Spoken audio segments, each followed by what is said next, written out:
ایک آدمی نے ایک خوبصورت لڑکی سے شادی کی۔ وہ اس سے بہت پیار کرتا تھا۔ ایک دن اس لڑکی کو دل کی بیماری ہو گئی۔ آہستہ آہستہ وہ اپنی خوبصورتی کھونے لگی۔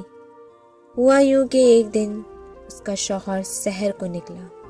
واپسی کے دوران ایک حادثہ پیش آیا اور اس کی بینائی ختم ہو گئی۔ تاہم ان کی ازواجی زندگی معمول کے مطابق چلتی رہی، لیکن جیسے جیسے دن گزرتے گئے وہ لڑکی آہستہ آہستہ اپنی خوبصورتی کھوتی گئی۔ نابینا شوہر کو یہ معلوم نہیں تھا اور ان کی ازواجی زندگی میں کوئی فرق نہیں آیا تھا۔ وہ اس سے محبت کرتا رہا اور وہ بھی اس سے بہت پیار کرتی تھی۔ ایک دن وہ لڑکی دل کی بیماری کی وجہ سے مر گئی۔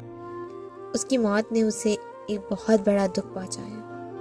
وہ اس کی تمام آخری رسومات مکمل کر چکا تھا اور وہ شہر چھوڑ کے جانا چاہتا تھا۔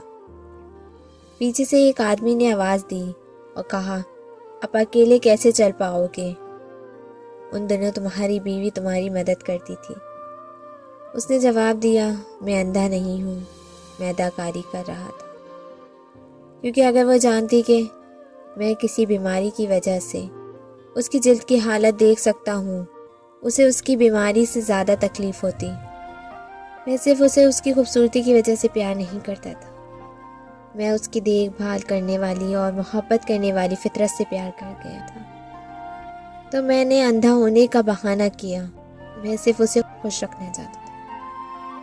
اس کا خلاصہ یہ ہے، جب آپ کسی سے سچی محبت کرتے ہو تو آپ اپنے پیارے کو خوش رکھنے کے لیے کسی بھی حد تک جائیں گے، اور کبھی کبھی خوش رہنے کے لیے اندھا کام کرنا اور ایک دوسرے کی کمی کو نظر انداز کرنا ہمارے لیے اچھا ہے۔